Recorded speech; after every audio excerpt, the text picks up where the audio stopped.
You're listening to Art Heroes Podcast, the show to help you thrive as a digital artist. Tune in to learn how to transform your passion into a career. Get inspired by other kick-ass 2D and 3D artists, and find out what it takes to be an art hero.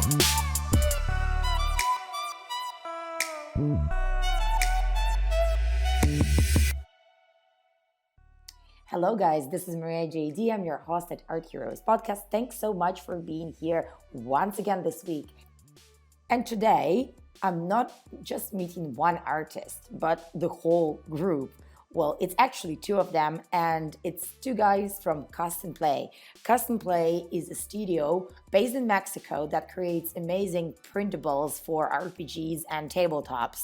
They also make it really big on Kickstarter with their products, and I'm really excited to learn how they, as independent artists, manage to put their forces together and make something bigger than themselves and continue gaining this success with thousands and thousands of their followers and patrons. Anyway, enough of me here. Let's meet Custom Play.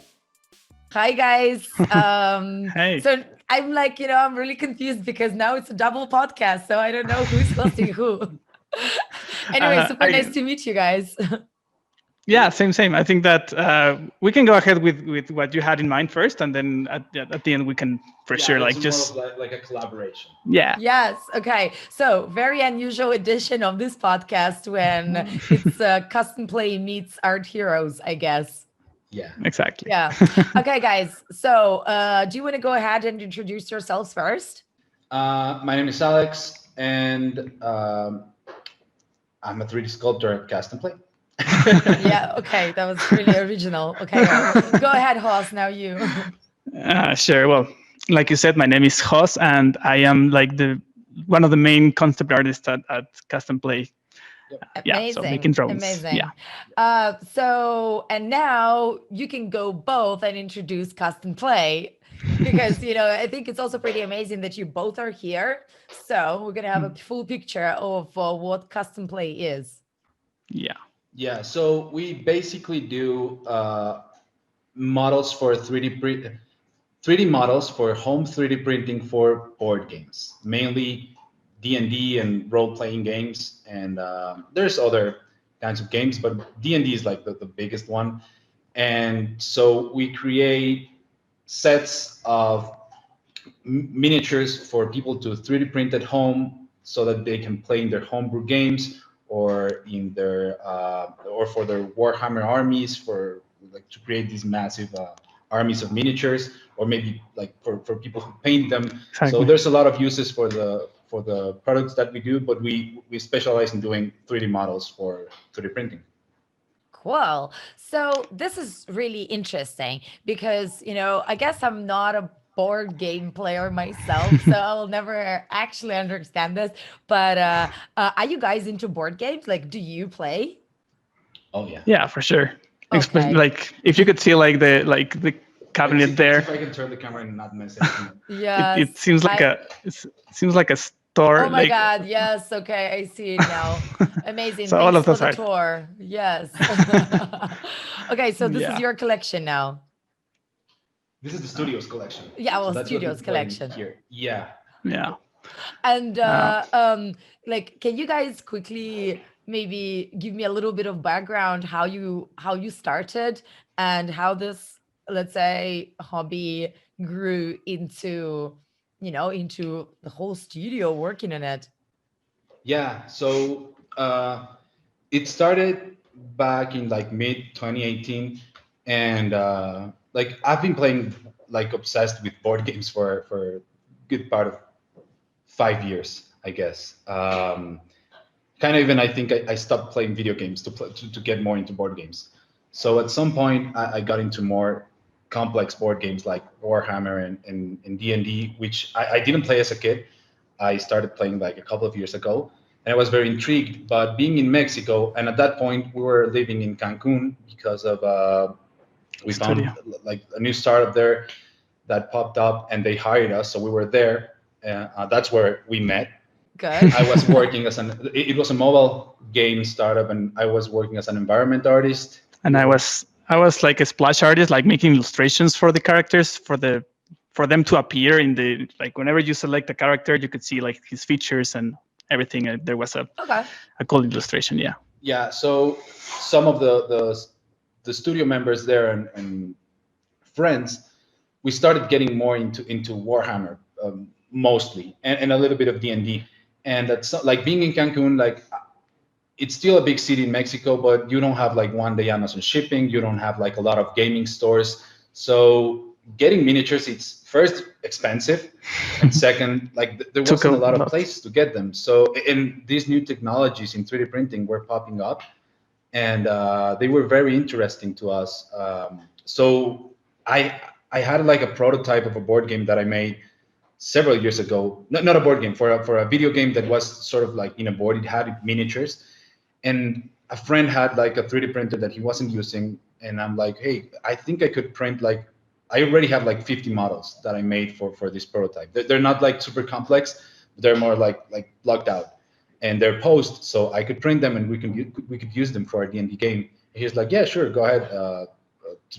He gave me the printer, and I printed like all of them. They had like major issues, but it was a lot of trouble printing them. And it got me thinking like, hey, like we could, like, there's a lot of people who like, it's super cheap to print a miniature, and if I can put this online and anyone in the world can get it and print it for the game, it's like, that's great, because they don't have to spend thousands of dollars in an army or in a lot of miniatures that you're gonna use only once. So if you can select like printer and print one thing that you need for that encounter, that's gonna be perfect. Yeah. So we opened a Shopify store, and we sold like $2 in the first couple months, and but we still kept going because it was fun, and we're like, well, maybe if at some point we have like 1,000, we maybe can make a living out of this. So we didn't know how it was going to work, but we're having fun with it, so we kept doing it. And at some point, I like doing more research, I found that this great original idea that I had was already being done by a lot of people on Patreon. And I think you know Miguel Zavala, you had him here on the podcast. Yeah. So he was one of them. And there was a couple more that were pretty big. And we're like, oh, so Shopify is not the way to go, because you have to do marketing. And we didn't know anything about marketing, nor did we have money to spend on Facebook ads to bring people to our store. So we're like, okay, we're going to hop into Patreon, see if it works. So we recorded a video. We set the Patreon up, and before we started posting it on Facebook groups and everything, we got our first patron. It was like, wait, is this like a bug, or is this my mom, or is this like real? Yeah. And like I looked up the backer report, because we only had one backer, and there it was, like a new patron. It was $1 then, and we're like, wow, like someone paid for this, and that kept us going. And we posted on Facebook groups. We started getting more. To this day, we still speak to that first patron. I sent him a message. I'm like, how did you find this? And he's like, well, I'm just browsing Patreon. I found you, and I think your work is super nice. difficult. And yeah, it's difficult because there's no, Patreon doesn't promote creators, so it doesn't have like a good explore section on the website. So you have to put the name of who you're looking for in the. Yeah, you kind of have like, you have to have an audience before you go to Patreon, so they jump up to that, rather than just like randomly posting a Patreon site and somebody just it like was really weird. Yeah. And we started doing that, and for a couple of months it was just a hobby. And then when the studio owners where we were working at told us that there was no more money, and that they would have to close or stop the project for the moment. Chaos. Got us thinking. At that point, it was just 3 sculptors, like Mariana, Mao, and I. And I told them, like, she had a pretty good job working for a VR studio in China, well, remotely. So I'm like, well, I think if we give this a shot, we can make something. We can make a lot more miniatures. We can make like collections instead of single miniatures, and these might grab more attention. And yeah, like first 3 weeks working full time on it, and we jumped, I don't know, probably like a couple hundred patrons in those 3 weeks, and we Wow. are like, wow, this is crazy. Yes. And that's where it started, and ever since it's kept growing every month. So we've been able to now have like a concept art team that Yeah. Jos leads, and have like a studio space which our patrons allow us to do, and have like a board game collection for the studio. So yeah, How that's how, amazing. yeah, How crazy. that's the whole story. So, is it like, so is Patreon still like your number one platform, or you have other? Financially, Or just, yeah, I guess, because other platforms as of like Instagram oh, I and see. Facebook, they're Oh, just promotional. I mean, they're just like, Yeah. but still like, yeah. So do you only sell through Patreon, or there is something uh, else now? at this point, like, my manufacturer maybe. yeah, we create a monthly set for the month, and then after the month's over, we put out the new one, and the old one goes away, and we Okay. sell that on our store in My Manufactory, which is like a STL or 3D printables marketplace. Yeah. That's grown a lot. They've done like amazing work at managing the whole marketplace, and it's growing. It's a good part of our income, and we're also doing Kickstarters, like 1 or 2 a year. Okay. We're developing software for board games. It's like a soundboard for dungeon masters, and just to set the mood in your board games. And recently we ended another Kickstarter for 3D printables. So I guess those three would be like the main sources. Yeah. So now you guys probably already mastered like all things Patreon and at least all things Kickstarter if you're doing it regularly. Oh gosh, So no. okay, but like, do you So learn, weird. like, do you go ahead and like learn things about the platform on purpose? Like, do you actually like update yourself on like how the platform works, or you just like experiment blindly? Like I feel like with Patreon changing all the time, I think that I mean the main focus is the same. Like is you have to have your audience elsewhere and then bring them on to that site. But I guess that every month they change something to like another place, and maybe it makes it more difficult It's for people weird. to read It's it. weird. I So, think it all boils down to, I don't want to be like a social media manager and have to learn all these tools that are constantly changing.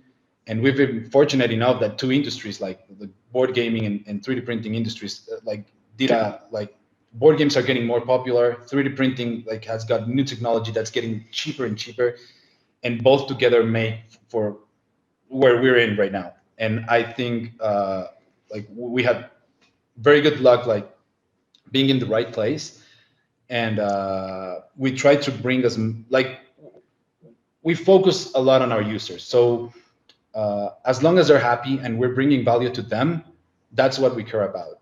We don't like purposefully learn like the tools, or Yeah. like Patreon and Facebook marketing and these things. We sit down and try to come up with what would our users and our customers would be the most happy with. What do they need for the board games? What would be Yeah. new, and how could we innovate in this space? And that's what we care most about. yeah, and I guess that with the community that has like been created, like having their feedback every month when they print the minis, they probably say something like this model looks really cool, but I don't know, maybe this was too thin for it to print. So we kind of think that for the next collection, and be like, okay, from the concept is going to be like thicker, for to give an example, no, like maybe Yeah.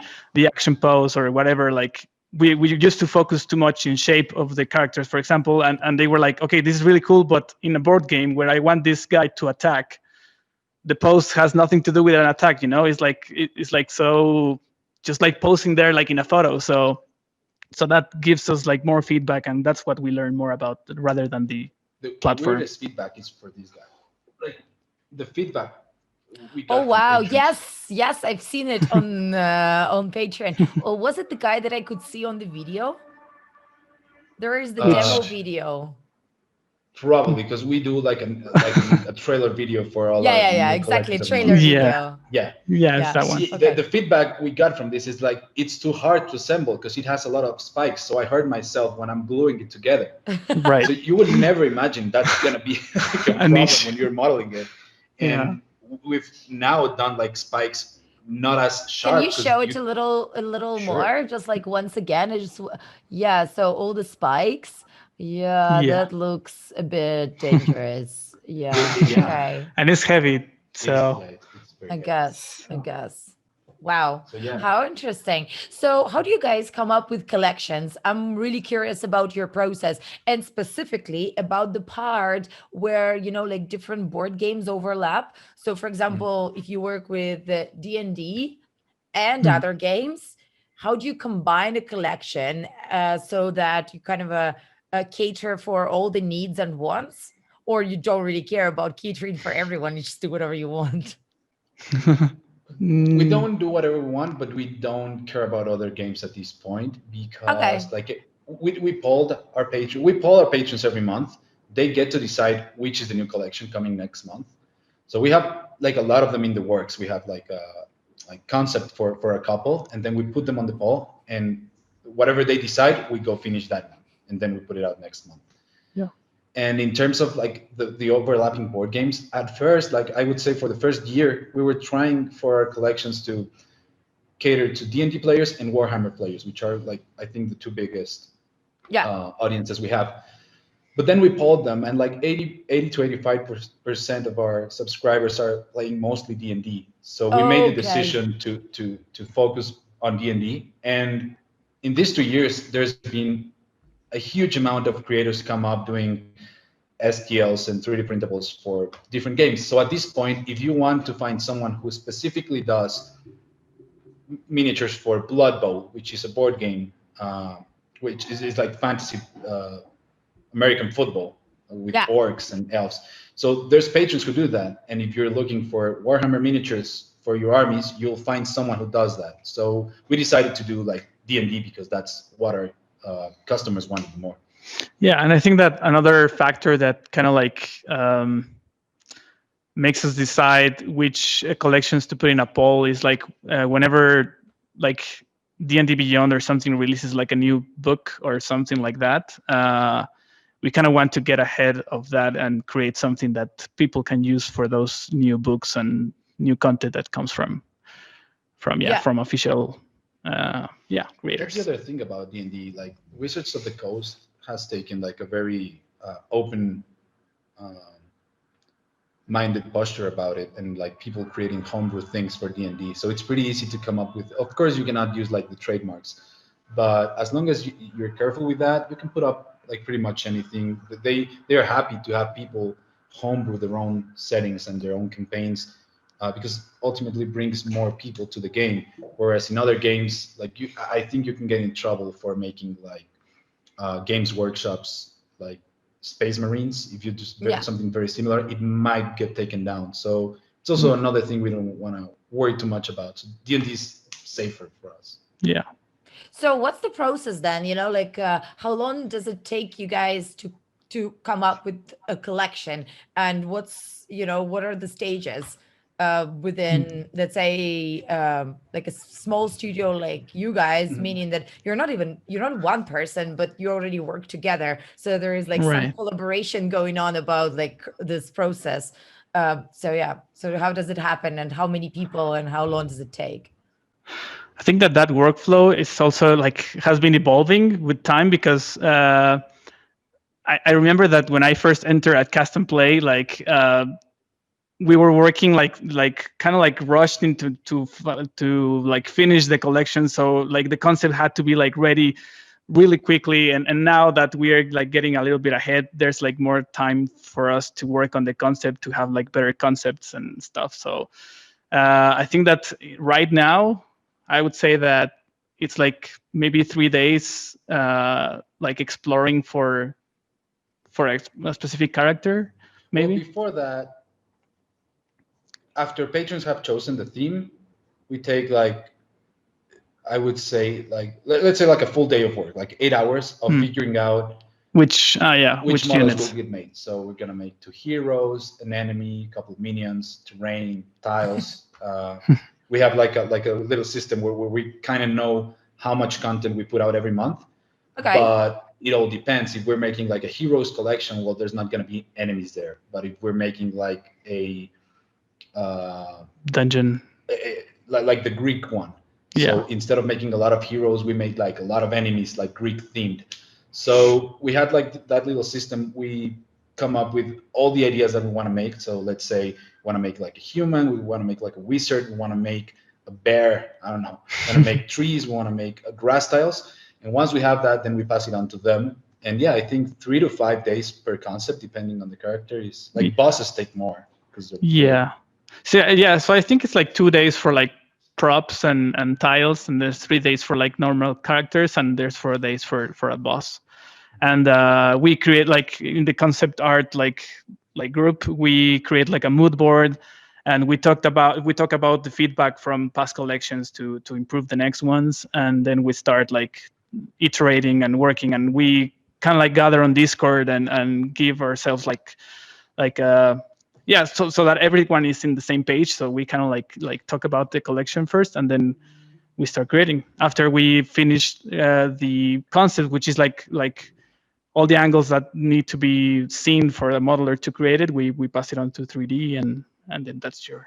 Yeah, in 3D, I would say like for a character, we're now we're now sculpting the characters in pose, which allow us to uh, have them be way more dynamic from the get-go Yeah. and have more feedback on the pose instead of posing at the end and reading all the detail and stretching the armpits and all that. But I would say like 3 days for each sculpt is like kind of the average, maybe a little bit more for bosses, a little bit less for props. Once that is done, we send it to different, I want to say different teams, but it's just like different areas because it's mainly the same team. So we export like the models for the trailers to be made, for renders to be taken. Once the renders are done, we send that back to the 2D team so that they can work on the box arts. They paint over The renders. the renders to make like like the box art, and we send the characters to someone else so that they can write like a little bit of story for the whole collection and for each character. So we make cards for each character, a little bit of background on each of them, and at the same time the model is sent to the pre-supports team. It's more of like quality assurance, so they test print every single model before we put it out. Oh wow, this is Yeah, huge. sort of. Most of these tasks are done by the same people. Like once I'm done with a model, I would render it myself next week and then send it back to Haas. So Okay. and the pre-supports team, they make an amazing job. They test print the models in different printers with different resins, and they do the supports and export like another STL, Yeah. which already has the supports, so that people just have to load it into the slicer and hit print. They don't have to do anything else. And it's been tested in different resins. We've taken pictures of them, of the test prints that come out really nice. We take pictures of them, post them on social media. And by then, I guess we have like a couple of days left to fix things. And then we put it out on Patreon on the second of each month. And then we'll receive all the feedback, and this is not working, this supports it. After all of this, I bet. It's a bit of a process. But hey, this is crazy. Yes, of course, this is process. Yeah, but I couldn't imagine that you guys printed in different resins and stuff. So I mean, I see Form Labs. I mean, Form 2 is that on the background? Is That's a Form 3. Form We 3, use sorry. that for bigger pieces that the original idea was to get that to sell prints of our minis, and then we're like, oh, this is way too expensive. Exactly. Yes. Yeah. So it's basically now a nice toy that we have, and we print the models that we want to photograph in that one. All the models are tested in photon printers, Elegumars, Saturns, Frozen, like the ones that everyone uses. Or all our customers, so that because it's pretty easy to print in that one. You almost never get errors, but that wouldn't be realistic. Like putting out a model and say, hey, it printed fine in mine. Yeah, it's like it's perfect for Form 3. Yeah, exactly. Yeah, I know. Yeah. Well, but crazy, huh? Like, so what's the average size of D&D miniature? Was it like 5 centimeters? No, it's more like 3 centimeters. Okay. This is a bigger one. Oh, Okay. I wish I had more here. I don't know if we have like a standard human. Yeah, I Somewhere. see this one. Okay, Oh okay, wait, I actually have a human because this is bigger than a human. I have one painted. Give me one second. So sure. the boss is like the one that you saw, like the one with the spikes. Like we Yeah, we we tried to make like this epic one, and then like that's also like a plan before like the collection. We are like, okay, so there's gonna be like a mini boss, and there's gonna be like a minion from that. So the sizes kind of like vary, but yeah, I guess that a standard human would be like 3.5 centimeters, something like that. yeah, So wow. so yeah, After this is like testing all this, I guess, oh yeah, nice. This is painted Yeah, that one's yeah. painted. One of the few that we painted. like a Sorry for wizard my or something, right? yeah. Sorry for my And this is one of trembling. the from our current Kickstarter. Yeah, that's another. Oh, no, that's not that spiky. I'm sure that could do, right? It's not like, yeah, Yeah. Yeah, this is some sort of rat king. yeah. They live like in the sewers, and they command like an army of rat people. Oh my God. Okay. So do you also like make up stories about them, or it's just Yes, like up to people to? I mean they It's can do both, whatever they yeah. want. That's part of like 3D printing. Like if they don't have a use for a certain kind of wizard, they can just chop the head, keep bash another head, and do something else with it. But with the ones that we put out also these text cards where they have like a nice Lore. colored illustration and a bit of lore, and it all ties together. So every month is like a new collection. Most people use them. It's a lot of work to dungeon master a D&D session. So So any help like any that help is like that is appreciated by them because they might want to focus their efforts in creating a world for their players and these situations. So having the background and the characters just gives them that little extra that they wouldn't have had if we didn't put it out. Right. Interesting. Mm. I actually have, like three huge topics that I still want to cover. So I right. wanted to, like, next thing I was really curious about, how is Yeah. that to you guys working with friends and just in general, like, like collaborating and working together, because it's not that you're like employed together for, for the same company. You actually like create art like all the time together. So how does Right. that feel? And if you can like give me like upsides, downsides, because I don't think it's really, really common that people collaborate to the to actually to the level of um starting like a project or like a long Mm. term something like a business together. So yeah, how does this work for you? Yeah. And How does yeah, that work first? I don't know. I mean, it's the do you best. still like each other? Oh yeah, yeah. yeah, for sure. For sure. Like this is even like this is the best work I've had ever, for sure. Yeah. And like I had an interesting chat the other day with one of the other sculptors in the team. He's in another city, and he was working. I'm not gonna say who because he might get in trouble, but he was working for an agency that does work for AAA games. And he was working on Oh. projects like Madden and Fortnite, and he was working on the new Overwatch skins. And he left that to be here, which is like we appreciate that a lot. And talking with him, he's like, the only good thing about that other project or that other job was the projects that I touched. But he wasn't allowed to post the work that he did online, nor put it in his portfolio.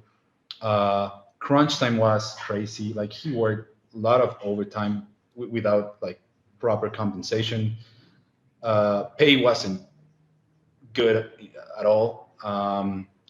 So yeah, like his perspective is like, yes, it's like we all have the dream of working these huge IPs, big studios, but most of the artists, like in real life, will whenever like most of the people who work on those projects are working in these agencies that are being contracted to outsource the art.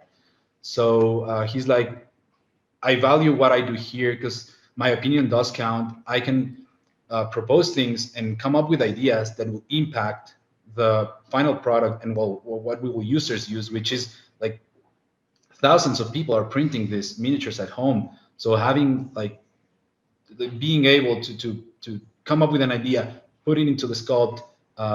If it's like if we all agree that's better than the original idea, and then put it out and for people to enjoy it, like that's very satisfying. Versus the other I thing, it's more agree. of like this was my dream, but now that I'm living it, I've noticed that. it's not what I expected. And I think, if anything, like we've become closer friends by working together and being able to collaborate than before. Cool. So how does this guys, like you worked with in a video game studio before, right? Yeah. Until it ran out of funding. So you can probably also compare the two industries as of making miniatures versus working in a video game on video game art, like as an artist. Do you see like a major difference? Yeah, Yeah. yeah, for sure. I mean, So how, especially you guys in yeah, 3D, right? Well, I'll go ahead and you can say yours because I think there's different points. I think that in concept is probably like around the same, not the same, but around the same. But in 3D, I think it's like you It's go very ahead. different. Yeah. I feel more like an artist working in miniatures I than in video games, and the reason is because I don't have to worry about like a lot of technical things. And it's not that I dislike them. I actually started my career as a rigger, and then really? like yeah, Okay. like a year after that, I decided in animation. I decided that that wasn't for me, and I went into environment. And like environment more than characters, you have to do a lot of modular things. You have to worry about it being optimized.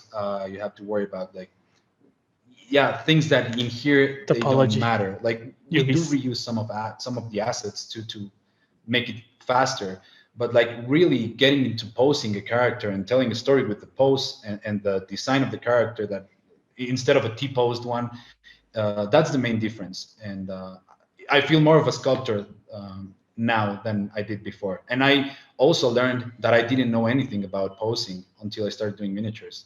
Like all I did for years before that was T-posed models, which which is like it doesn't sound as big as a big deal, but for miniatures, I would argue that posing is more important than the detail itself because you're looking at them from a pretty they're Yeah, tiny. but also, And like the print is quite small for detailing. You know what I mean? exactly.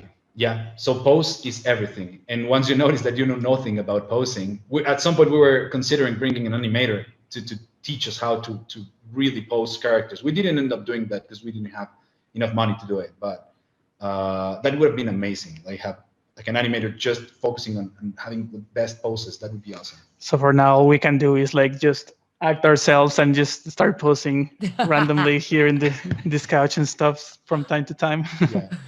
Yeah.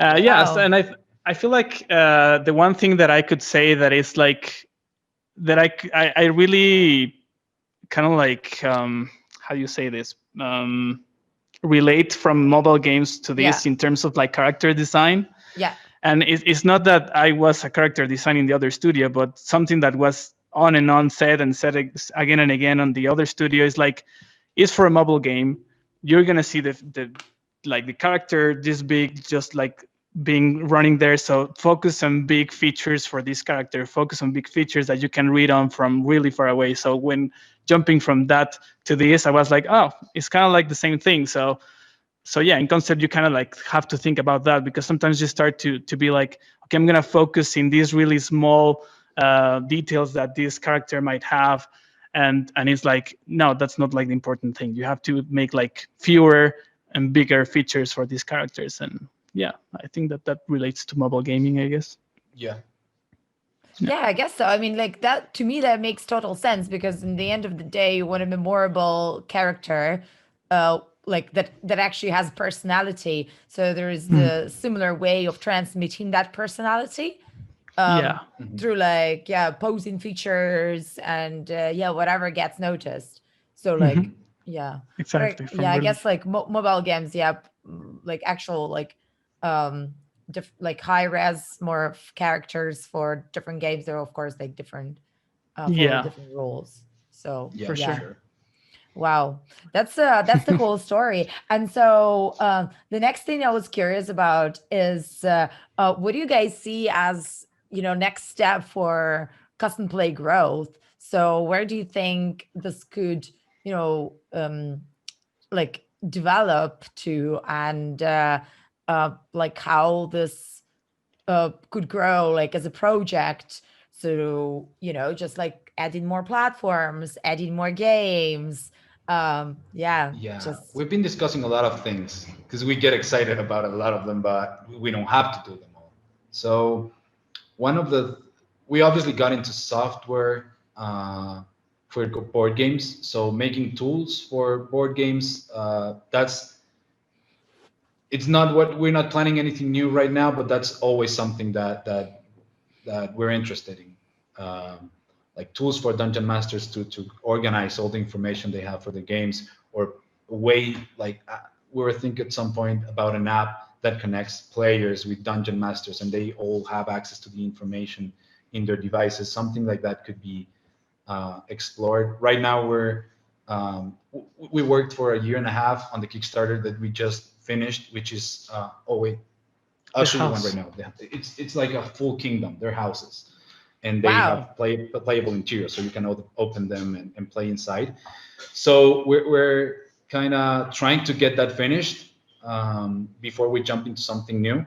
So it could be software, it could be more 3D printables for Kickstarter, it could be a video game like featuring our characters. We're not sure. There's a lot of things that could be done, but we're definitely more focused on maintaining our patron healthy, having all our patrons as happy as we can, because they allow us to explore all these different things, right? So as long as we can keep bringing the best service that we can with these three printables, we'll be able to explore other things, and you never know what's gonna work and what doesn't. Yeah, So yeah. I think that like it kind of goes like with what we said before. Is like D&D is like a really expandable universe that there's always going to be like new content coming in and stuff. So I think that listening to the feedback of our supporters and staying on our A game, like there's always going to come like new ideas. Like if people really like the Kickstarter that we made of these houses, where the kingdom that we make, trying to assemble. we're probably gonna make something that works with that, so that people What? can like This is continue crazy. working. Oh my God, this is Yeah. so cute. This is So so cute. I And don't it's want to quite drop big, it. huh? Do you want some help? So they're Yeah. they're 3D printable, right? So Yeah. Yeah. as always, you sell just on the dot sell, yeah. But oh wow, Yeah, okay, so we actually amazing. store a couple minis there. So if you, I don't know if you can Yes. see that, but it has like a grid. So you can open this and play inside, and it's already all grid out. This is the smallest of the houses for the project. It's gonna be crazy. It's gonna take up the So space yeah, of an that's why we're entire focusing room. on finishing this first before jumping into a new project. And Wow. yeah, it was like a huge success on Kickstarter. People really liked them, and Once they have it, they will give us their feedback, and we can maybe yeah. create more and more and more. Yeah. There's different variations, so we have different roofs for this one, so you can have like a couple And this and is make like a like, whole you know, studio. like it's possible to paint this and all. Oh yeah, Yeah. yeah. I sprayed this because it was black filament, so that's why Oh, it kind okay, of okay, looks okay, like okay, okay. it's like ambient occlusion in some spaces, but that's just like the spray. So you would do that, and then like with an airbrush, like paint this in a day, and it would be not great but pretty decent. For play, it would be more than enough. But I know that people really get into painting these, and they would spend weeks painting one, and they I would look know. amazing. Yes. Yes. So when you say that it was really successful on Kickstarter, what does Yeah. it mean for you? That it met the goal?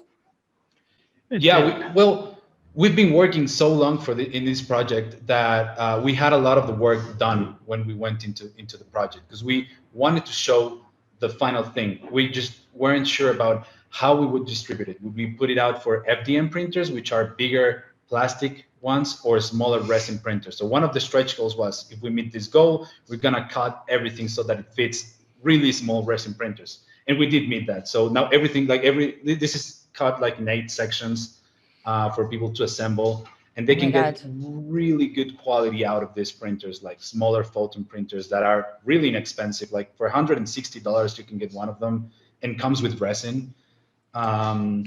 So yeah, we didn't have like a high goal, and we funded the project in like 3 minutes. But the goal Really? wasn't, yeah. But the goal wasn't like really what we needed to finish the project, Because it But was our then, also I stretch mean, but goals. then Yeah. I guess you had more backers still after Yeah, the first yes. 3 minutes. Oh Yeah. yeah. Yes, Yeah. we had 1,600 backers for the whole project, and it was like 150K USD for the whole project, which will uh, enable us to bring 150K for the houses? yes, yes. And we Okay. unlocked a lot of new houses. We'll be able to bring more sculptors to help us finish them. We'll be able to cut them all for resin printers, pre-support everything so that people don't struggle. Because printing this takes like 60 hours. And Yeah. if we can make this easier for all the backers, that's great. So we'll put all this through the pre-supporting team. We're gonna test them. We're gonna create more. We're creating like a huge tavern that's gonna be all split, and you could like take some parts out, That play tavern inside. is gonna be like it's like this size. Oh my god. Yeah, it's pretty big. It's Yeah, like a yeah, Barbie house, but for boys, for like boys that are yes, over 30. Yeah, yeah, exactly. basically. That's exactly it. Okay, yes. Now I understand what's this Kickstarter about. Yeah. Like an easy way to Yep. describe the project. Yeah, Basically. most of our backers are like Yeah. there's I would say there's a good amount of women involved as well, but it's mostly men, and it's Of course, mostly yeah, boys over 30. Come on, just like yeah Yeah. yeah up until like 55, I'd say. yeah. Yeah, Wow, how Yeah. crazy. So like Mhm. it's crazy. sorry, last question. I'm just like really into It's it. okay. Go You know, ahead. like Like I'm, we I'm usually extend our podcast. We've had I like know. 2 hour podcasts, so as Oh long my as you don't God. mind, we're okay with it. No, no, Yeah. no. I don't. But like, Keep them I was coming. really curious where, where most of your audience, finds you because, well, Kickstarter has a little bit of like native traction. So people Mm, can just like, find your project if it's successful, if they yeah. have similar interests. As we spoken before, Patreon is not like that. So you actually need to bring audience. Yeah, so how do you guys do it? I mean, you're definitely smashing it. Thanks. Uh, So is it like Definitely, social Kicks- media? I mean, I know you've got certain mm, following here and there. it's kind of weird because like Kickstarter does have like a front page and everything, but I wouldn't advise for anyone to count on that. If you don't have an audience, Okay. don't go to Kickstarter. You're gonna lose your time. So build your audience and then go to Kickstarter because it's a lot of work to put a Kickstarter together, and you don't want to lose that time. So make sure you have an audience first. We were running for a year and a half before our first Kickstarter, so uh, Yeah. it's weird for Okay. us because some people have said to me that they really don't understand how it works because most patrons where you see like they have like I don't know like 1,000 patrons, you would go to their YouTube or fan page and they would have like 100K followers. And in our case, it's the other way. We have more people on Patreon than anywhere else. Well, at this point, we have more followers on our fan page on Facebook, but it really didn't came from there. So it's mostly us or the way we built our audience. It's posting on Reddit, posting on Facebook groups, Oh, giving Reddit, away a yeah. lot of things. Like we try to give away every month at least 1 or 2 miniatures so that people who are not convinced or don't have the money or don't want to support us for the whole collection can get at least something. Yeah. Yeah. And at this point, I would say we have like I guess like 60, 70 free models that people can download and just use for the games. Um, we have a Gumroad store for that. And yeah, it's mostly word of mouth, posting on groups. It's very niche. So these groups don't have like a lot of members, like probably 15K members, but they're all really into it. Like 3D printing is a whole hobby in itself. Yes. And they combine it with D&D, which is another huge hobby. So model makers also get good use of the models. So yeah, I would say like I don't have a formula. I don't know how you would start now because there's so much competition now that Exactly. if you do Yeah. what we did, it won't work today. That's the thing. So I agree. I agree. I think, it's just like you can't repeat and no, replicate because platforms evolve and change like all the yeah. time. So, I think the only thing that can be replicated, and I think this works for any industry and anything you're trying to do, like as a solo project or trying to start something, is to be consistent. Like, Yeah. not getting discouraged if you're not getting the views. Uh, don't stop. For the first year, you're not going to see any traction. So just keep doing it, keep posting, hear the audience, make your product better. Well, first of all, put it out as it is. Doesn't matter, because you're going to get a lot of feedback. Even if it's perfect for you right now, it's going to change, because that's not what people need. I can almost assure you that it is not what people need. So once you get that feedback, go back to the drawing board, make your product better, and repeat. At some point, it'll work. Yeah. But that's the main thing that can be that's the only thing that can be repeated in, I would say, any industry. Like, if you're consistent, eventually you'll make it. Yeah. So how do you guys work on yourselves as artists? Like, Cos, what do you do to kind of keep improving? Well, like I said, I think that having feedback from people, and Alex, which is like the one that like reads more the comments on Patreon and Discord, and he gives these comments back to the team. I think that's one.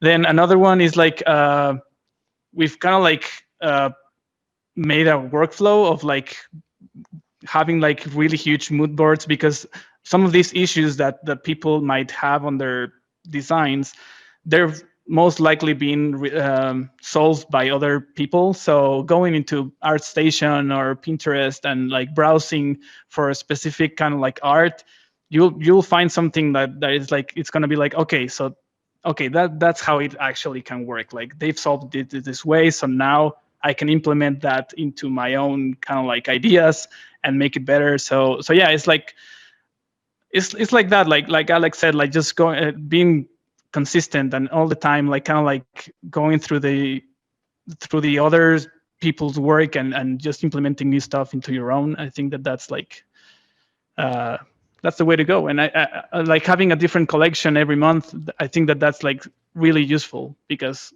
you kind of like try something, next month you will see how it went, and you can iterate on that. Aside from like, if you, on the contrary, if you are like creating your own stuff and probably take like 6 months on something, and then you show it and it's like, okay, that didn't Yeah, work, yeah, but it was what didn't it was not amazing. yeah. So yeah, having every month this feedback is really, really helpful. Yeah. There's definitely a point of diminishing returns. Like, in art, I guess you could spend like 30 hours on a sculpt, like for a miniature, let's say, and if you spend 10 more hours, it'll get a little bit better. But those 10 hours, you could get started with another one, Yeah. and put that out, get feedback, and that next one's going to be way better than those 10 hours put into the first one. Yeah. So Yeah. yeah, and artists, we like to take a lot, especially for personal projects, we like to fiddle with every slider, with every little thing. We obsess over things.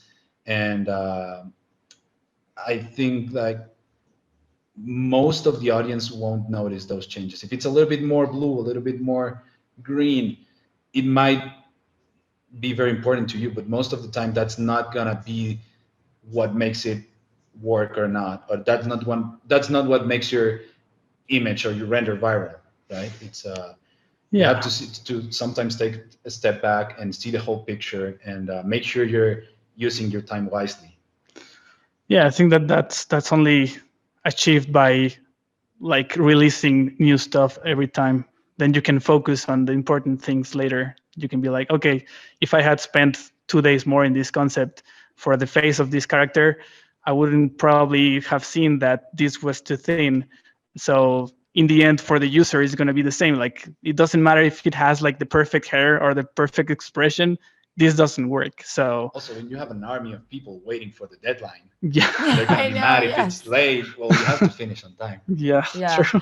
I'm actually going to give another shout out to Miguel Zavala, because he just Yeah, recently was telling me exactly that, and I just can't agree more. I mean, that like he also has his certain like structure of Yeah, making a model within certain hours, and yeah, it's just pretty much not allowing yourself go any further, because yeah. that's it. Like, it's time to ship.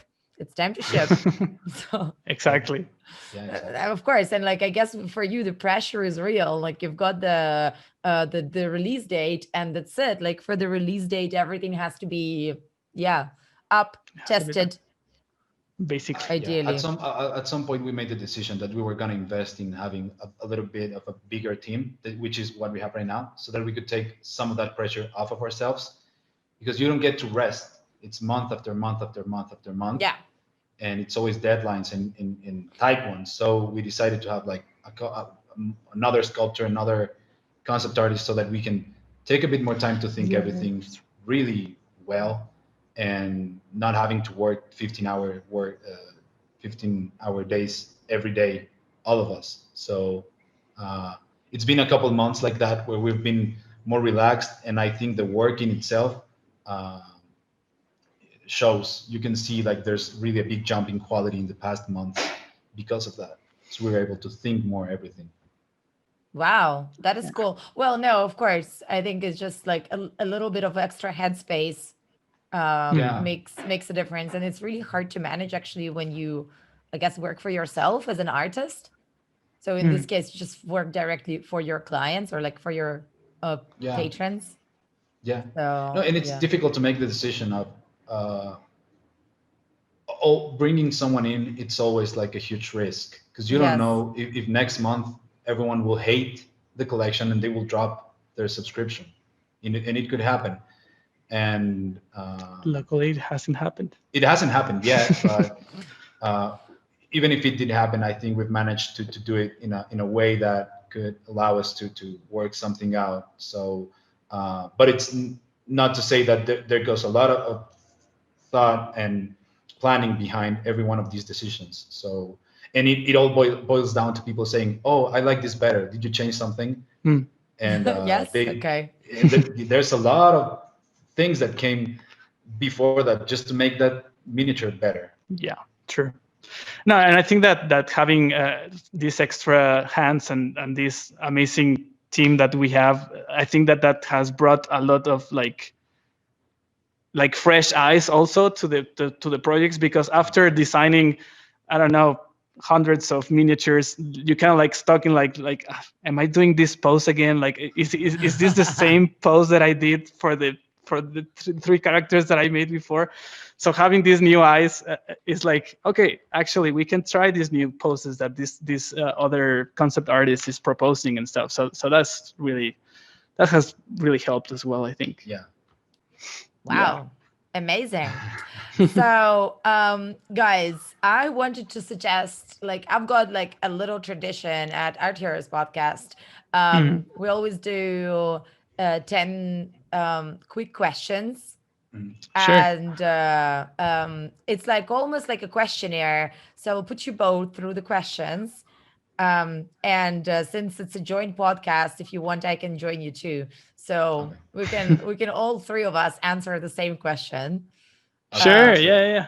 That's awesome. to shuffle things around a little bit. And the only rule is that it's not more than one sentence. That's it. Otherwise, the questions never end. And so, yeah. Okay. I'm ready when you are. I'm Yeah, ready. ready? Yeah. Yeah. Hi. Ready. So, number one tip for combating distractions. You go. Oh, when For working from combat. home, Oh, sorry. Yeah, distractions. so Oh, distractions, yeah, number one tip for combating distractions when working from home. uh, I, I would say noise canceling headphones. That's my thing. Whenever I don't want to get distracted, turn them I would say don't fight it. Just get distracted and then jump back right to what you're doing. Yeah. Don't fight it. Yeah. And I would say uh write a list. on. Oh, Ah. Yeah. Yeah. I'm just a compulsive list writer. Don't mind me. So I think we all are, right? Yeah. I I am actually. too. Yeah. just like all the way. Anyway, Awesome. what's your favorite Taking some. tradition or holiday? Cinco de Mayo. Cinco de Mayo. Yes. That was supposed to be Oh my mine. god. Okay, no. Oh my god. I don't know. I think Christmas maybe. Yeah. Yeah, Chris. Christmas is cool. Yeah. I'll You? stick with Cinco de Mayo because I have never celebrated it. Awesome. Okay. What's your favorite way to get in some exercise? You? Your favorite, your just work- like your favorite way to exercise, to get to do Oh, some sports. Like, how do you work out? I walk my dog in the morning. Okay, that's That's fair pretty much enough. it. Yeah. I would Alex? say that in the very morning. If I don't do it then, it won't happen for the rest of the day. I would love to play sports, but right now it's not possible. So like maybe tennis, soccer, something like that. Yeah. My favorite is Mhm. beach volleyball, but I don't do it right now. So just the weights. Oh, Yeah, Yeah, whatever. it's a lot of fun Yeah, though. whatever it works. is. Yeah, whatever works. Yeah. Yeah. What's your most used emoji? Oh, the one with the hands like this. I Yes. use it all the Okay. time. Yeah, yeah. Like, okay. Mine, it's not the one I like the most, but since I'm responding every day to patrons' messages and Facebook messages and things, I always use a smiley face. I was like, So that's Yeah. the number one most used. Sure. yeah. And mine is this. Oh, that's it. Ah. Yeah. So That's whenever somebody writes to Art Heroes Instagram, and if you guys see this, that means that's me. Like, no, Awesome. not Cool. anyone else from the team. Okay. So what's your source of inspiration? Ooh.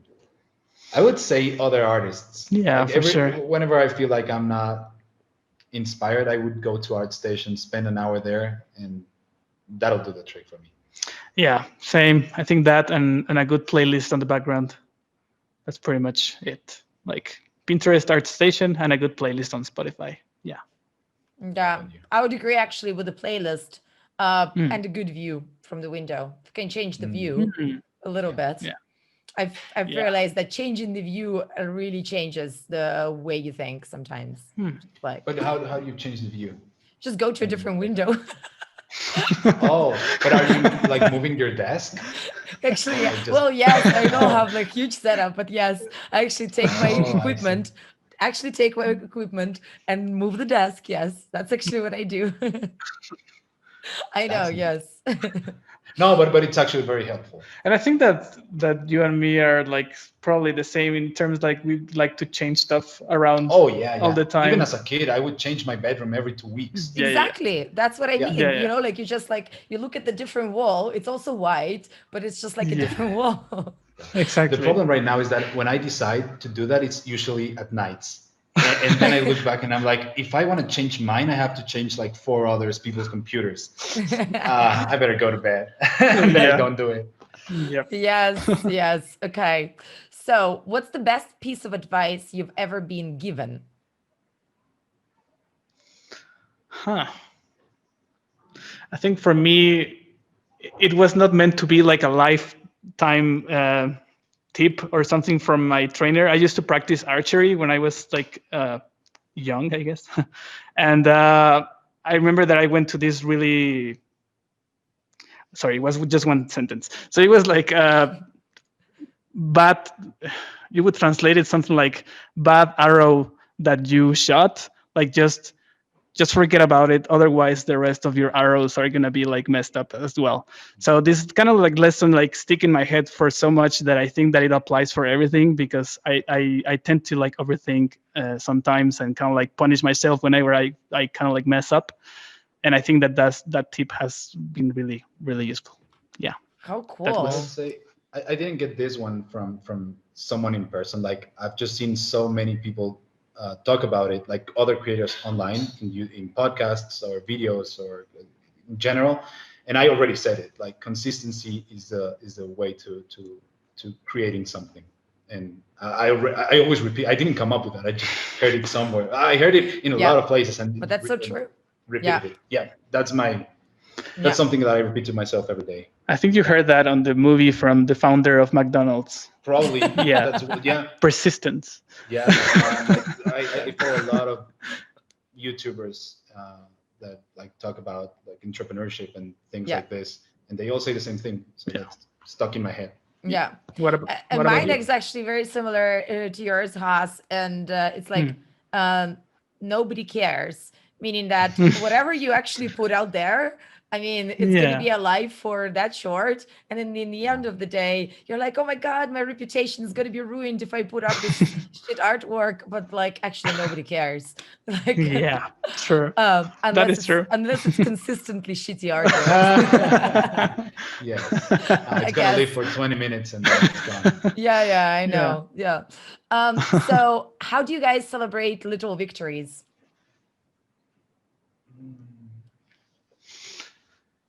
I can go first because mine is simple. Okay. Glass of wine Awesome.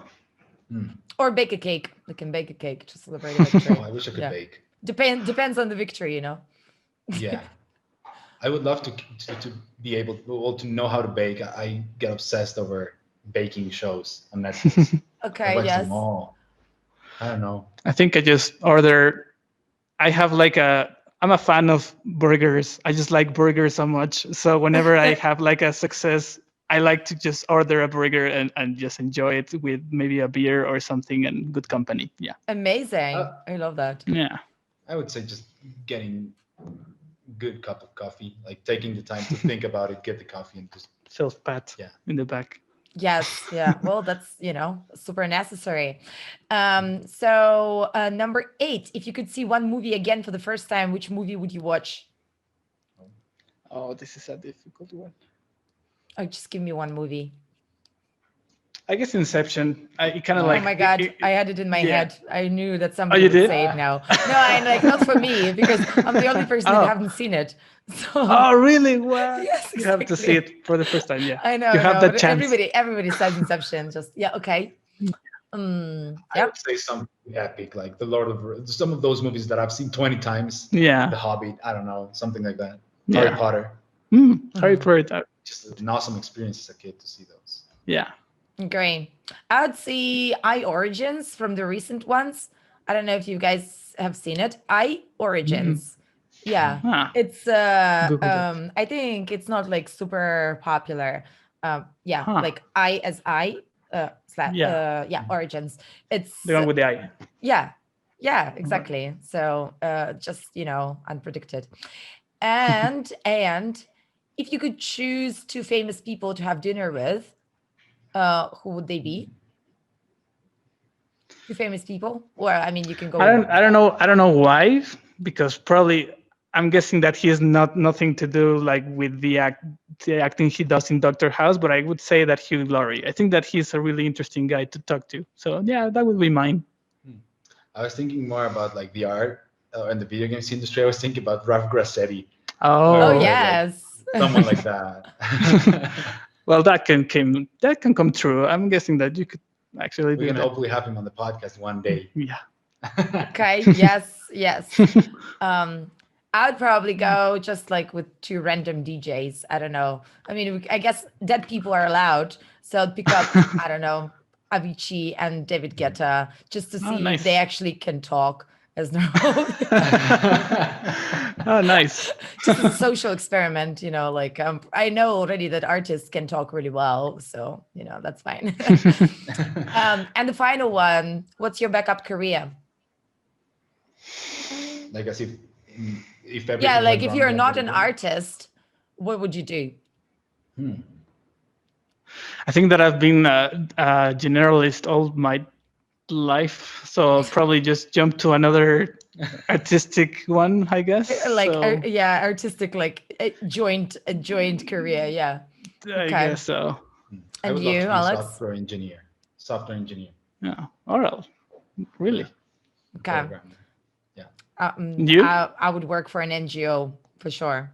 Yeah. An NGO? Yeah. That was my previous career, I guess.